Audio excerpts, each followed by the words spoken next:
É impressionante perceber como as pessoas gostam de coisas, daquilo que se vê, se usa, daquilo que está ao alcance das mãos.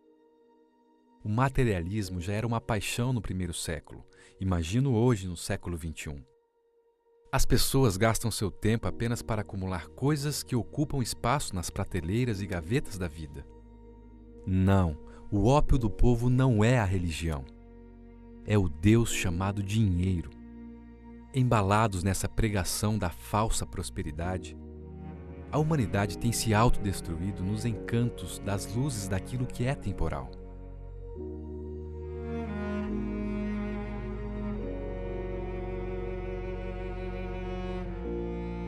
Na segunda carta aos Coríntios, capítulo 2, versos 14 e 17, o apóstolo Paulo diz: Graças, porém, a Deus que em Cristo sempre nos conduz em triunfo e por meio de nós manifesta em todo lugar a fragrância do seu conhecimento. Porque nós não estamos, como tantos outros, mercadejando a palavra de Deus. Antes, em Cristo é que falamos na presença de Deus com sinceridade e da parte do próprio Deus. E no capítulo 4, versos 1 e 2, Paulo diz: Pelo que tendo este ministério, segundo a misericórdia que nos foi feita, não desfalecemos. Pelo contrário, rejeitamos as coisas que por vergonhosas se ocultam, não andando com astúcia nem adulterando a palavra de Deus. Antes nos recomendamos à consciência de todo homem, na presença de Deus, pela manifestação da verdade. Nesses versos lidos, Paulo faz uma tremenda advertência.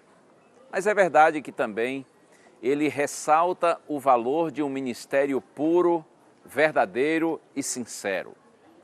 No entanto, é fácil perceber a indignação de Paulo por aqueles que, segundo ele, estavam mercadejando a palavra de Deus, ou seja, estavam comercializando a palavra do Senhor.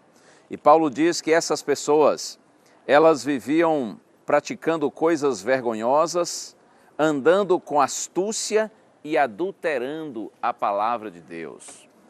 Se isso acontecia nos dias de Paulo, o que ele diria em relação ao nosso tempo, à nossa realidade? Com a chamada teologia da prosperidade, ou evangelho da prosperidade, um ensino falso, um pseudo-evangelho, que ilude e engana as pessoas, com todo tipo de promessas de cura, de libertação e de prosperidade financeira. Outro dia eu estava no meu carro e liguei o rádio e ali estava um pregador fazendo uma longa oração. Depois da sua oração, ele disse que iria fazer uma promoção, e a promoção do dia era: cada pessoa que tivesse um pedido de oração deveria depositar numa determinada conta bancária um valor de R$2. E ele dizia: gente, são apenas R$2, para que valem R$2? Você deposita R$2 para cada pedido que você tiver. Se você tem 2 pedidos de oração, talvez um por você e um por um filho seu, então você deposita R$4.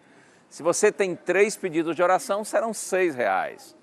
E aí você dirá: mas como que o Senhor vai orar por mim, vai interceder por mim?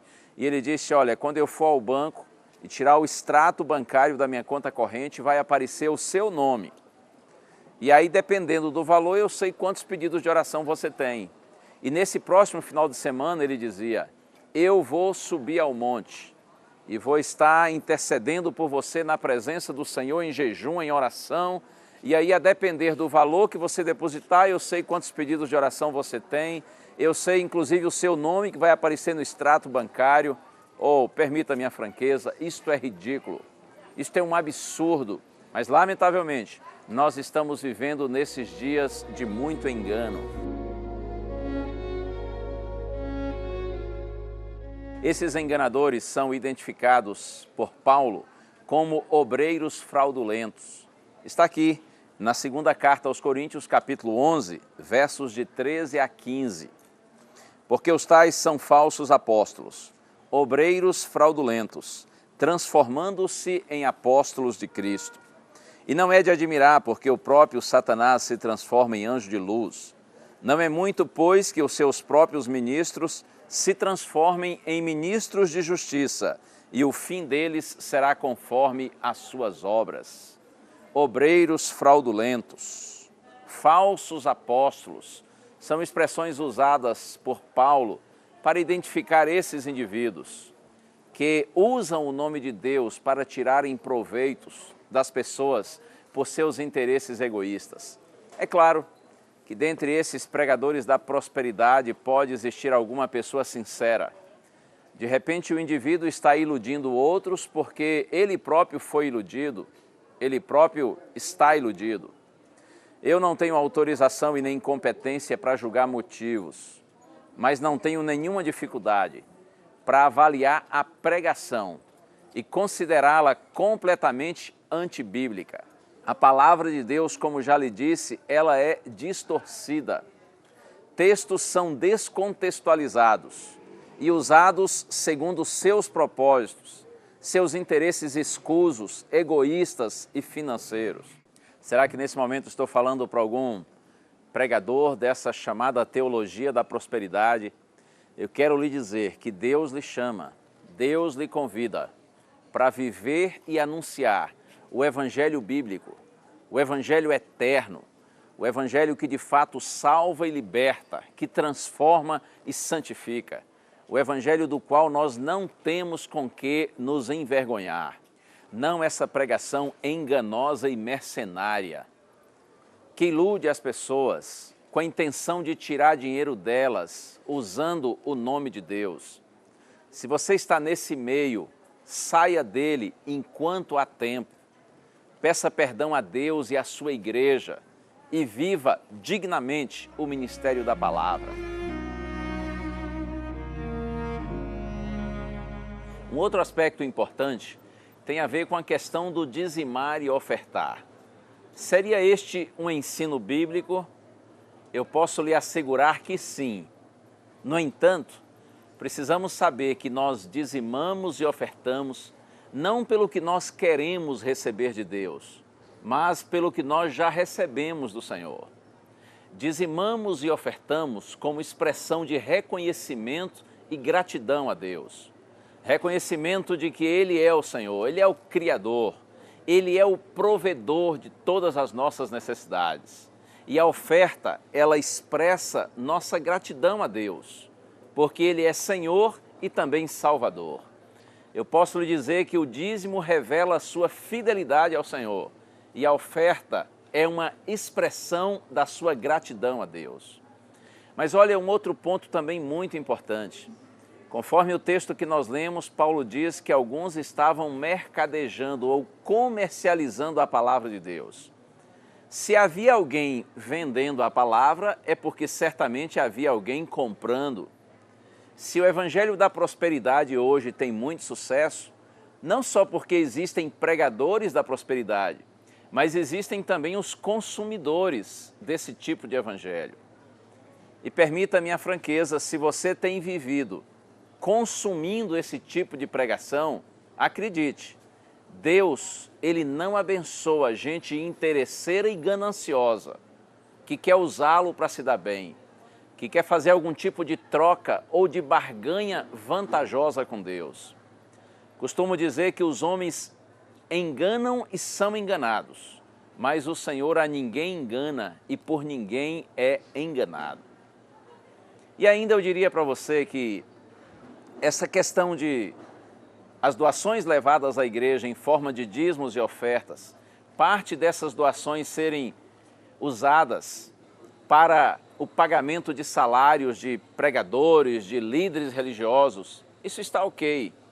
Segundo a Bíblia, não há nenhum problema nesse sentido. Paulo até chega a dizer que o obreiro é digno de seu salário, que aquele que prega o Evangelho, que viva do Evangelho. Mas é óbvio que isso não significa que os pregadores devem receber salários astronômicos para ostentarem em suas mansões, seus aviões e suas fazendas. O pregador, o pastor, deve ter uma vida digna, porém simples.